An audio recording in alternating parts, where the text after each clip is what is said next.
¿Qué tal? ¿Cómo están? Vamos a hablar hoy de un crack del fútbol, de un jugador que dejó su impronta en el fútbol argentino y quizá en el fútbol sudamericano, aunque también últimamente fue muy conocido en España. Estamos hablando del loco Hugo Orlando Gatti, fallecido hace unos pocos días con muchos problemas que ya arrastraba de salud, lamentablemente, y que es muy recordado por todo el ambiente del fútbol, uno de los pocos jugadores del fútbol argentino aplaudido por todas las hinchadas. Esto sí que es un mérito, es muy difícil congeniar con todas las hinchadas del fútbol argentino, tan distintos los clubes, tan distintos los hinchas, los tiempos que fueron cambiando, y sin embargo el Loco Gatti consiguió algo que pocos consiguen, un consenso casi absoluto de que se trató de un jugador que se brindó para el espectáculo, que tuvo un gran amor por el juego.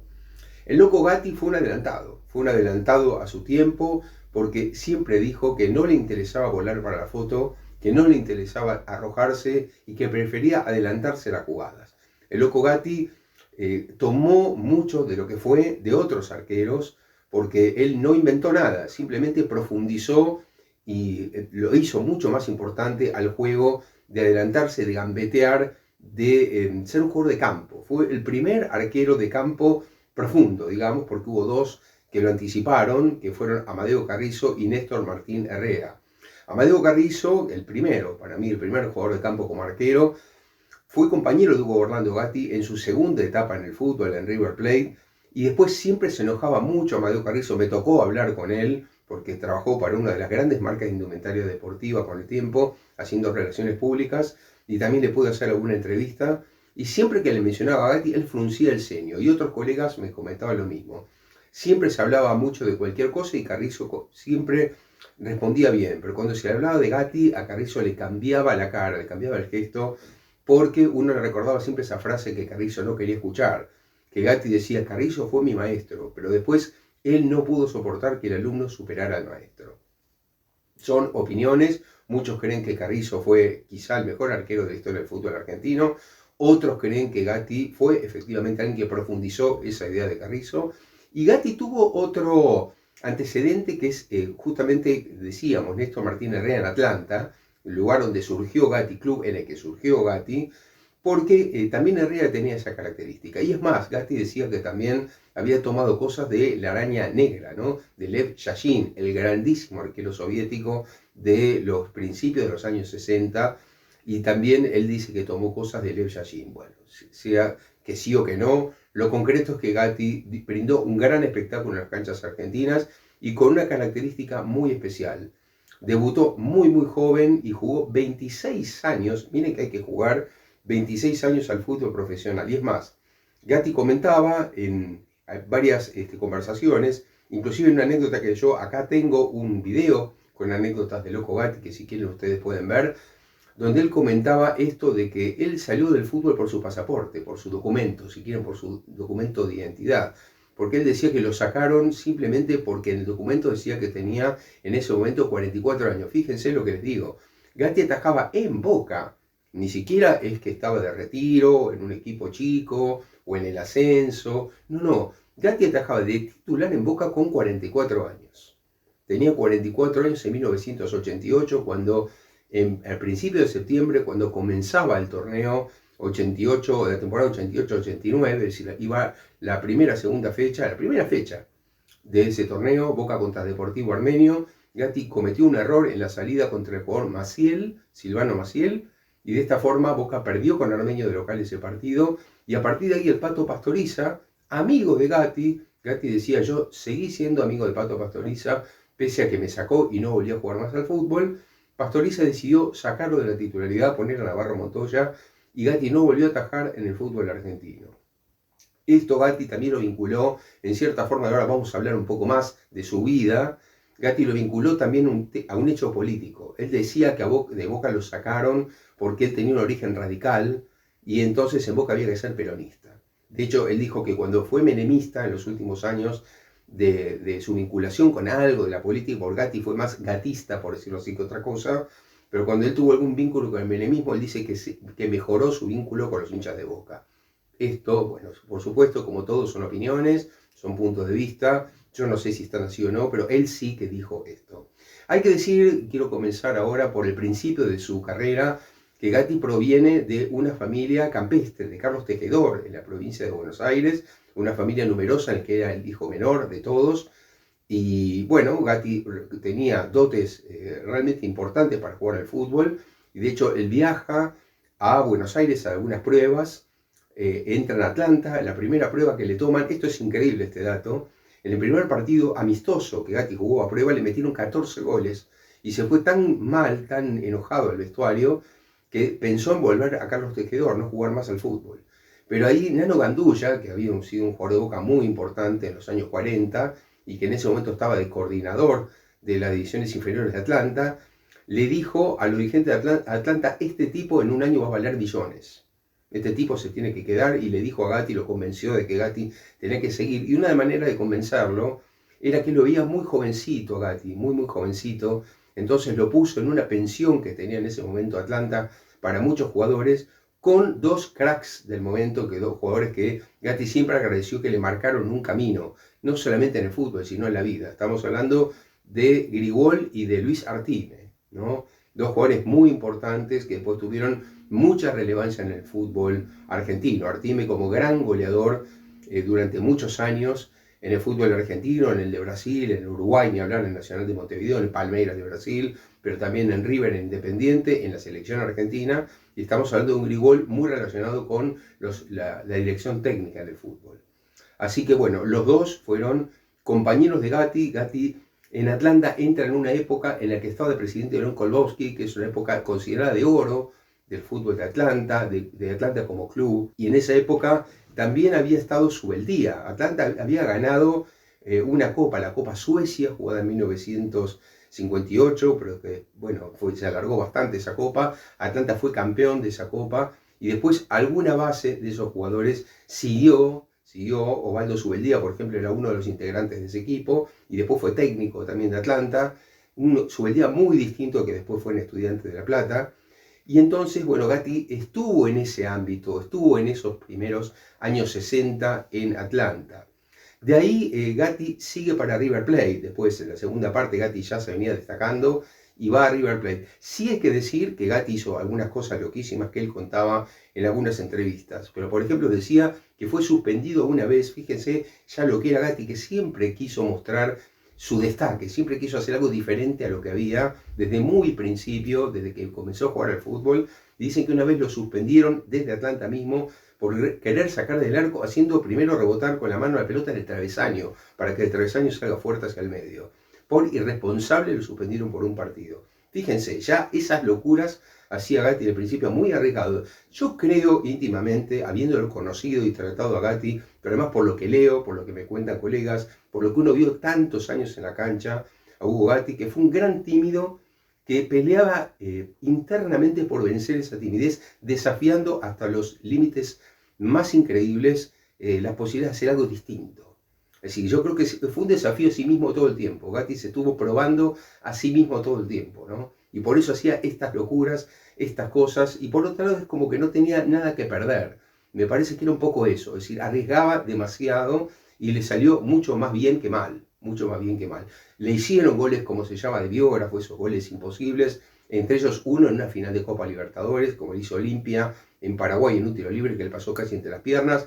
Muchos goles se comió así, el gol que lo dejó fuera del fútbol, el gol de Maciel también fue otro gol muy arriesgado, pero en el fondo, si uno hace el balance total, es tanto el haber sobre el debe, que creo que Gatti terminó siendo un gran triunfador del fútbol, y por eso ese reconocimiento. Por otra parte, estamos hablando de un arquero excepcional, no solamente por una cuestión de gustos. Gatti tiene los dos, junto con Filiol, el récord de penales atacados, 26 penales. Gatti estuvo en el Mundial de Inglaterra 66 como tercer arquero, siendo muy joven, y después tuvo la posibilidad de estar en el Mundial 78, muy cerca estuvo, y una lesión lo privó de ese Mundial, pero después vamos a hablar también de eso. Ahora hay que hablar de la etapa de River. Gatti en la etapa de River tuvo esta convivencia que les decía con Amadeo Carrizo, una convivencia que fue traumática por un lado, pero muy importante en lo formativo por otro, porque claro, Carrizo era muy veterano, Gatti era muy joven, y convivieron en esa época, y había como una división entre los hinchas de River, que inclusive se quejaban mucho de Gatti. Había muchos que, por ejemplo, decían, Gatti es caquero, queremos a Amadeo, gritaban en la tribuna, ¿no? Pero sí que hubo una división y que Gatti tomó muchas cosas a Amadeo Carrizo. Es en esa época que Gatti concurre al Mundial de Inglaterra sin muchas chances de jugar, porque estaba Roma en ese momento de titular. Y entonces, bueno, Gatti hizo una gran experiencia en ese Mundial de Inglaterra, que fue el Mundial de aquel escándalo de Ratín, de la expulsión con los ingleses, ¿no? En los cuartos de final.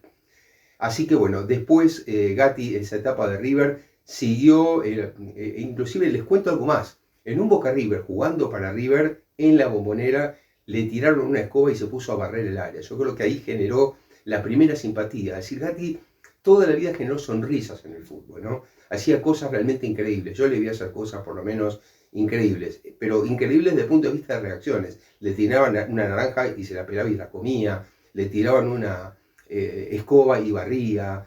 Hizo cosas como esas. Pero bueno, en fin, lo que desató una sonrisa más fue esta de la escoba que cuento de la Bombonera, en un superclásico, ¿no? Piensen ustedes en un arquero de River a la Bombonera que le tire una escoba y se ponga a barrer. Bueno, cosa que tenía Gatti, salidas así. Pero también hay que decir que con el paso del tiempo, Gatti fue implementando una vestimenta especial. Gatti fue también uno de los primeros en utilizar una vestimenta rara para la época. El pelo largo, se lo llamaba el Beatle a Gatti porque usaba pelo largo. Después empezó a usar bermudas, vincha, camiseta rosa, que para la época no es como ahora, era mucho más rompedor de reglas usar una camiseta rosa para un arquero, que además está en el foco mucho más visual que el resto de los jugadores de campo.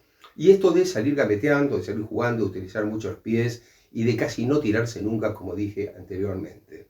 Luego de la etapa de River, y una larga etapa de Gatti en Gimnasia. Yo creo que ese fue el club que le permitió a Gatti hacer de todo. Gatti se adueñó del puesto y era una referencia total y absoluta. Y uno iba a veces a ver a Gimnasia por las locuras que hacía Gatti.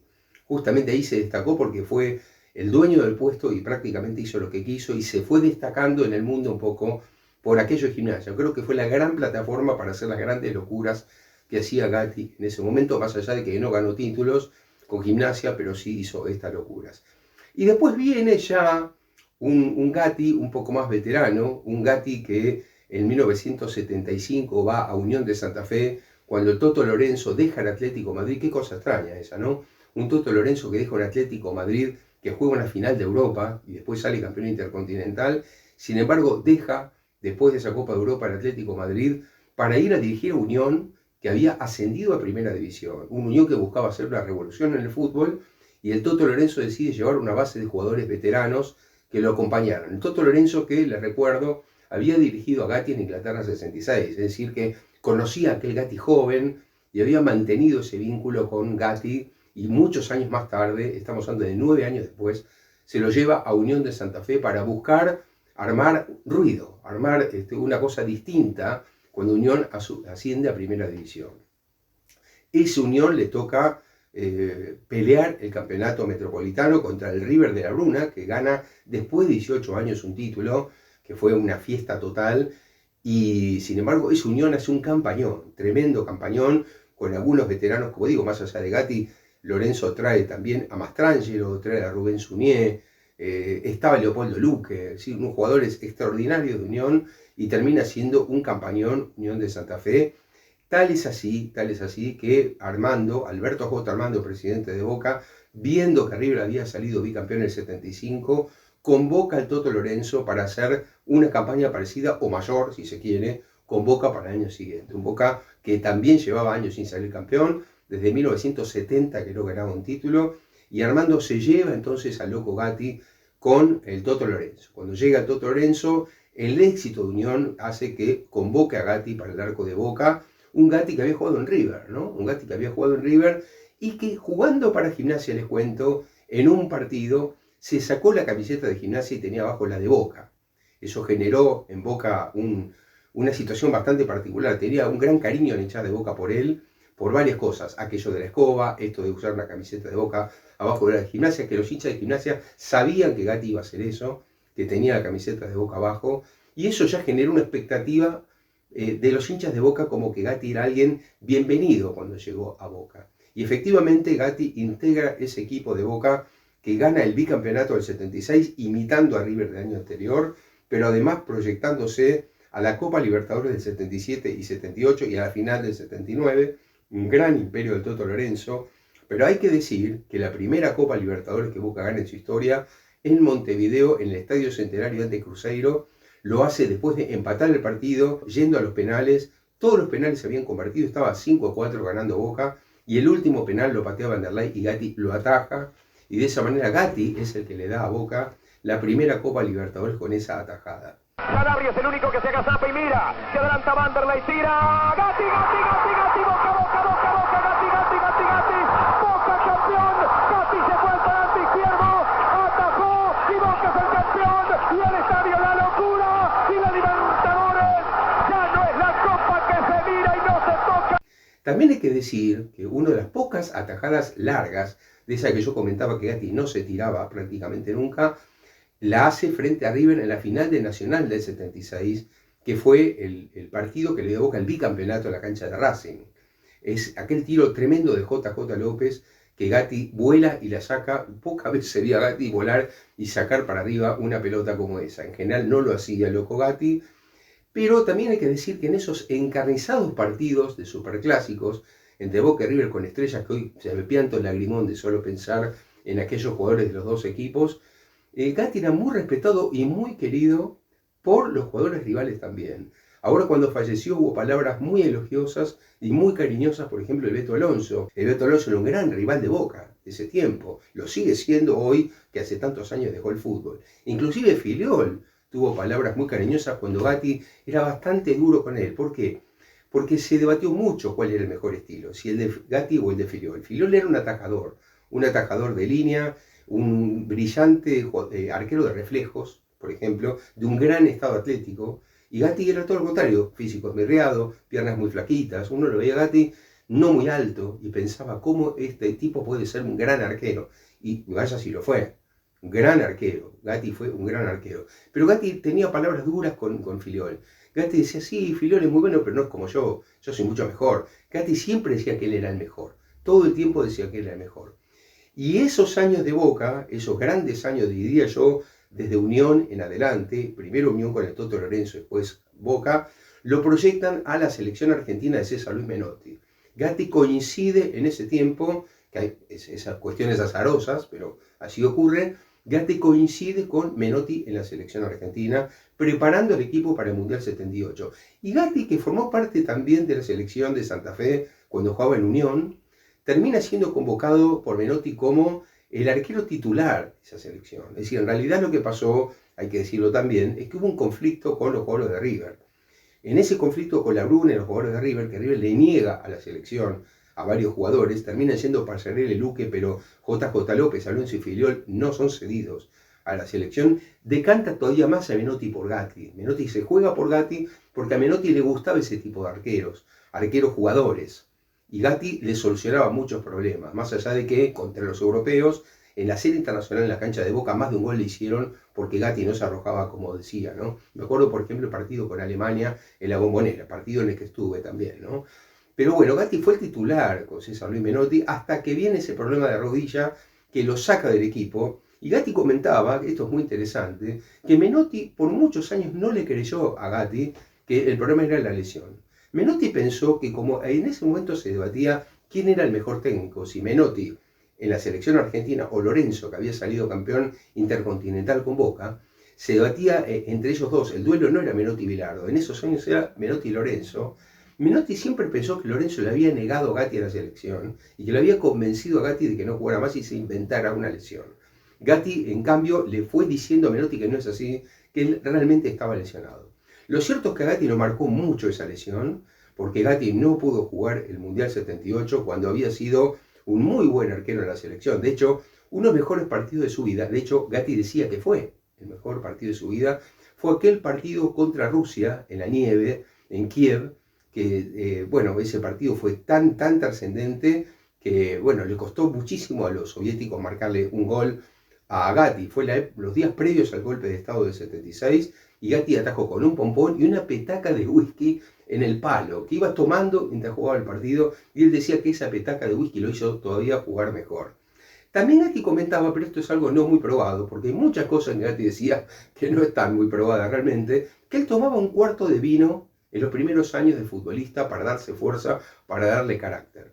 Bueno, esto lo decía él, hay que ver si fue así o no. Lo de la petaca sí, porque está muy claro que lo hacía, se vio en televisión también, que él tenía esa petaquita al lado del palo, iba tomando whisky en la medida que se iba jugando el partido, algo realmente increíble. Pero fueron los mejores partidos de Gatti en su vida, él dice que el mejor de todos, así que no es que Gatti haya salido, esto para decirlo, de la selección argentina por un problema futbolístico. Gatti salió por un problema físico, pero bueno, Filiol vuelve a ser llamado, acepta esa convocatoria y a partir de ahí Filiol queda como arquero no solamente para el Mundial 78, sino ya también para el Mundial 82. Así que esta fue un poco la trayectoria de Gatti en la selección. Después vino toda esta etapa de Boca en los años siguientes. Por ejemplo, una cosa muy interesante, acá me meto con el tema de los ídolos, es que Gatti llegó a ser compañero de Maradona en el 81. Gatti fue campeón, además de los años de Toto Lorenzo, más tarde, con Maradona y Brindisi en ese gran torneo de 1981 que ganó Maradona, que fue el Metropolitano. Pero Gatti y Maradona no tenían esa gran relación que uno puede pensar que pudo haber ocurrido. ¿Por qué? Ya Gatti venía diciendo de antes que su ídolo de siempre, el gran jugador de toda la vida para él, fue Pelé. ¿Por qué razón? Yo creo que esto es algo generacional. También Menotti decía eso. Pero eso tiene que ver mucho con haber convivido más con Pelé que con los otros jugadores por una cuestión generacional. Hay que tener en cuenta que Gatti nació muchos años antes que Maradona y que cuando Maradona saltó a la fama, para Gatti Pelé era insuperable. Entonces, eso generó siempre una especie de celos, una especie de distancia entre Maradona y Gatti, que se tradujo el año anterior a que Maradona llegara a Boca. En 1980, el año anterior a la llegada de Maradona en Boca, se tenían que enfrentar Boca y Argentinos Juniors en la cancha de Vélez, y días antes del partido, Gatti hizo unas declaraciones diciendo que veía a Maradona un tanto gordito o una tendencia a engordar. Eso enojó mucho a Maradona, que se propuso hacerle todos los goles posibles y le metió 4 de todos los colores. Mano de Alves, atención, Maradona, 1-0, va, Maradona le pegó, gol de Argentinos Juniors, Maradona al penal, Boca Juniors 1, Argentinos Juniors 1. Le pegó rápido al segundo palo. Va Maradona, sale Gatti, gol de Argentinos Juniors, Maradona.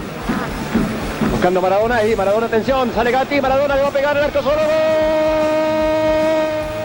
de Argentinos Juniors, Maradona. Va Diego, le pegó Maradona, golazo de Argentinos Juniors, Maradona.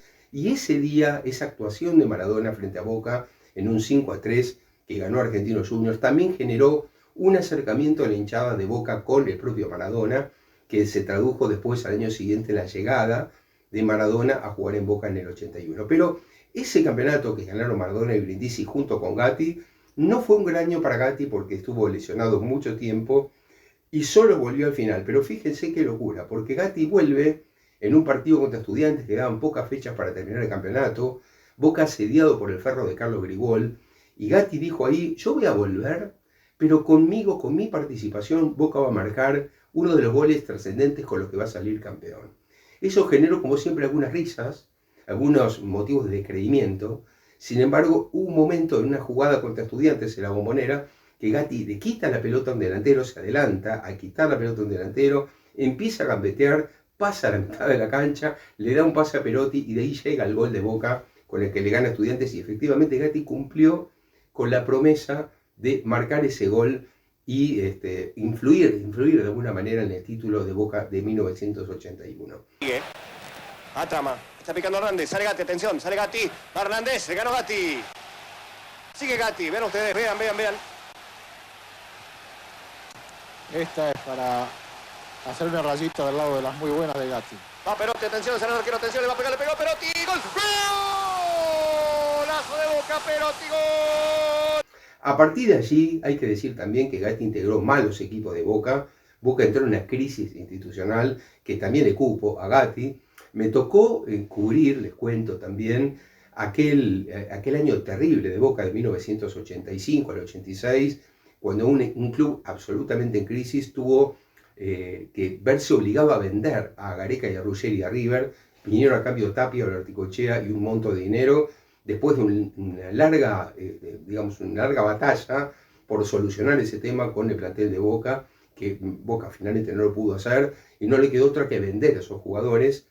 Pero me tocó vivir toda esa crisis, que era realmente con dos grupos muy enfrentados, y Gatti en el medio, prácticamente haciendo de Gatti como siempre. Es decir, esta cosa solitaria, este carácter que él tenía, retraído, que no le gustaba formar parte de ningún grupo. Gatti era él, era el mismo. Siempre todos los demás jugadores comprendieron que era así. En esos años de crisis, Boca llegó a perder 9-1 contra el Barcelona en una Copa Juan Gamper, tremendo, tremendo, pero como les digo, eran años con los jugadores usando camisetas blancas con números pintados en negro con marcador, realmente tremendo, con la Bombonera clausurada, jugando de local en Atlanta o en otros estadios, hasta que Boca se vuelve a recuperar más o menos a partir de 1986, con este trueque que hizo con River y con otros jugadores que aportaron empresarios, y lentamente Boca empieza una mejora en la que Gatti volvió a formar parte, y fíjense qué cosa rara, que vuelve Menotti, ya muchos años más tarde, a dirigir a Boca. Antes había dirigido a Gatti en la selección argentina, y Gatti vuelve a destacarse como esos arqueros, jugadores de todo el campo. Un Gatti veterano, un Gatti ya muy seguro de sí mismo, un Gatti ídolo ya absoluto de la Bombonera, un Gatti con muchos títulos de campeón, que entonces tenía absoluta seguridad y absoluta carta para hacer prácticamente lo que quería. Y bueno, ahí se le vio hacer cosas durante todos estos años. Gatti hizo cosas realmente increíbles. Recuerdo, por ejemplo, que Gatti descolgaba los centros con una sola mano. Fíjense qué cosa increíble, ¿no? Los córner o los centros al área, y Gatti descolgaba con una sola mano a la pelota. A veces me tocó ver, por ejemplo, en un partido con Independiente en Avellaneda, que descolgó la pelota, le hizo picar la pelota en la cabeza a Marangoni, que era rival en Independiente, la volvió a tomar con la mano, Marangoni se rió, le dio un beso a la mejilla a Marangoni antes de volver. O en un partido con River con Alzamendi, que Alzamendi quedó con las piernas abiertas porque Gatti se anticipó y agarró la pelota abajo, y Gatti gateando pasó entre las piernas de Alzamendi. Realmente impresionante. Siempre fue alguien que brindó un gran espectáculo, y en esos años ya estaba más decidido todavía a hacerlo, así que jugaba mucho con eso, con revolcarse y dar una vuelta de carnero con la pelota en movimiento. Bueno, hizo todas, Gatti hizo realmente todas, hizo reír a todo el mundo con este tipo de jugadas, así que bueno, así llegó Gatti al final de su carrera, cuando tenía 44 años, y como él decía, me sacaron por el pasaporte, o me sacaron por la edad, y me dijo a mí años mucho más tarde, yo podría seguir siendo arquero de Boca a los 60 años porque fui el mejor, porque tenía las mejores condiciones para hacerlo, y por una cuestión de edad, por lo que decía en el documento, me sacaron, pero si no, hubiera seguido jugando. Para terminar, quiero señalar algunos pequeños puntitos interesantes sobre la vida de Gatti. Por ejemplo, Gatti promocionó una bebida, una ginebra, esa ginebra Bols, muy conocida, haciendo una publicidad muy interesante que pueden ver en YouTube, donde aparece un camarero dándole en una bandeja, cuando va a sacar desde el arco, él toma ginebra Bols y hace un gol de arco a arco. ¿Usted cree que no es posible? Con Smowing todo es posible. ¿Quiere tener Smowing? ¡Tome Ginebra Bols!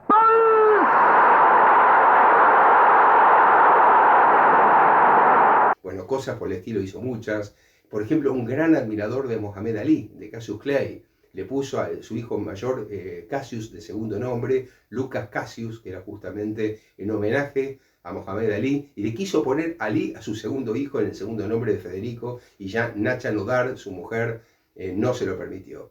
Hablando de eso, también yo creo que fue muy importante, y lo dicen mucho en su entorno, que el fallecimiento de Nacha, modelo conocida de los años 70 y con quien armó una familia con 2 hijos, ese fallecimiento yo creo que influyó mucho en el final de la vida de Loco Gatti, que ya no fue el mismo para muchos. Y un paso extraño para terminar, le quiero decir algo más que me estaba olvidando, que es el autor de una frase que después Valdano la hizo mucho más intelectual, pero la frase es la misma. Gatti utilizó para hablar de los jugadores, que cómo se sienten cuando entran en un marco de público importante, en una final o un torneo importante, como el cagómetro. El cagómetro es una forma de medir cómo se sienten los jugadores, si tienen miedo o no ante los partidos, que Valdano lo llamó miedo escénico. Bueno, Gatti de una manera más sencilla lo llamó cagómetro, ¿no? Y después le quiero contar el final, que fue algo bastante extraño lo que le pasa a un Gatti que deja de jugar y que estaba recluido siempre en los bares en Belgrano R o mucho en su casa, era muy casero, pero aparece una chance de repente de irse a vivir a España. En un momento él se va con su hijo a España y con su nieta a España, porque su hijo era jugador de fútbol, intenta jugar el fútbol español, se va al Badajoz. Entonces toda la familia Gatti ayuda a su hijo, se van con él a vivir a España. Y entonces ahí que Gatti tiene una última etapa española, que fue una etapa muy rara en la vida de Gatti, porque no tuvo nada que ver con la etapa de jugador. De hecho, Gatti nunca había jugado en el fútbol europeo. Algunos pocos, o la gente más grande, lo conocía de nombre, pero no sabían bien del todo quién era. Sí, por supuesto, los periodistas especializados, más veteranos. Y ahí es que Gatti da con un gran, que siempre hablo de él en mi canal, seguramente ustedes lo recuerdan, o algunos de ustedes recuerdan, y siempre trato de aconsejar que traten de seguir a este periodista del diario AS de Madrid, Alfredo Relaño, para mí uno de los mejores, más profundos. Alfredo Relaño traba amistad con Gatti, le ofrece un contrato de por vida si Gatti se queda a vivir en Madrid, con un departamento y todo para él. Y Gatti dijo, no, yo todo el año no me puedo quedar a vivir, vuelvo a Buenos Aires cada tanto, eso no lo acepto. Sí aceptó un contrato para también estar en televisión, en el programa El Chiringuito, famoso por las intervenciones de Gatti, y se volvió un personaje popular en España, pero especialmente en Madrid, con sus declaraciones, con sus enojos, con sus peleas, con esas frases duras que tenía Gatti, porque Gatti no tenía término medio, era muy duro con todo lo que decía. Cuando a un jugador no le gustaba, lo decía. Gatti, por ejemplo, fue siempre anti-Messi, no le gustaba mucho Messi, era más de Cristiano, yo creo que por una cuestión de haber tomado partido por el Real Madrid. Gatti en los últimos años dijo que era de toda la vida hincha del Real Madrid, algo que a mí me sorprendió muchísimo. La primera columna que Gatti tiene en el diario AS aconseja a Casillas salir mejor en los córner, algo increíble, estamos hablando de un arquero que era campeón del mundo, y Gatti aconsejándole salir mejor en los córner porque salía mal. Ya eso generó en el público una sorpresa, ¿no? ¿Quién es este tipo que está diciendo algo así? Bueno, y Gatti osaba decir cosas como estas, o que el Madrid era el mejor club del mundo, y que él solo se ponía nervioso viendo partidos del Madrid, y ni con River ni con Boca le había pasado. En fin, cosas muy del loco Gatti, que realmente me parece que tuvo una carrera excepcional, que fue un deportista excepcional, y podríamos decir que fue una persona excepcional por muchísimas cosas. Tomó partido muchas veces por cuestiones políticas que uno podía no estar de acuerdo, fue muy individualista muchas veces también. Muchos dicen que no volvió más a Atlanta y que eso dolió mucho en Atlanta también. Hay infinitas críticas que se le pueden hacer al loco Gatti de posiciones políticas, futbolísticas, etcétera, etcétera. Lo que no se puede negar es que fue un genio de lo suyo, que aportó muchísimo al espectáculo, que dejó una impronta en el fútbol argentino. Y es más, él decía con el paso del tiempo, en los últimos años, fíjense que muchos dicen que Filiol fue mejor que yo, pero todos los arqueros ahora juegan como yo, no como él. Y eso es una gran verdad. Hoy los arqueros, sin saber jugar con el pie, prácticamente no pueden jugar a alto nivel, y eso es lo que hacía el loco Gatti. Eso es lo que hacía el loco Gatti, mucho más allá de la polémica de quién fue mejor, si Gatti o Filiol. Quiero terminar solamente con algo que me deja como foto, como esa imagen del loco Gatti en el fútbol, que me parece que ilustra de cuerpo entero. Cuando nadie lo veía, cuando solamente embolsaba una pelota o cuando agarraba una pelota después de una jugada del equipo contrario, lo que hacía era, antes de sacar, darle un beso a la pelota y sacar. Creo que es el mejor ejemplo del amor que Gatti tuvo por el fútbol. Espero que les haya gustado este video, les pido como siempre que pongan me gusta acá abajo, que lo compartan y no olviden eso.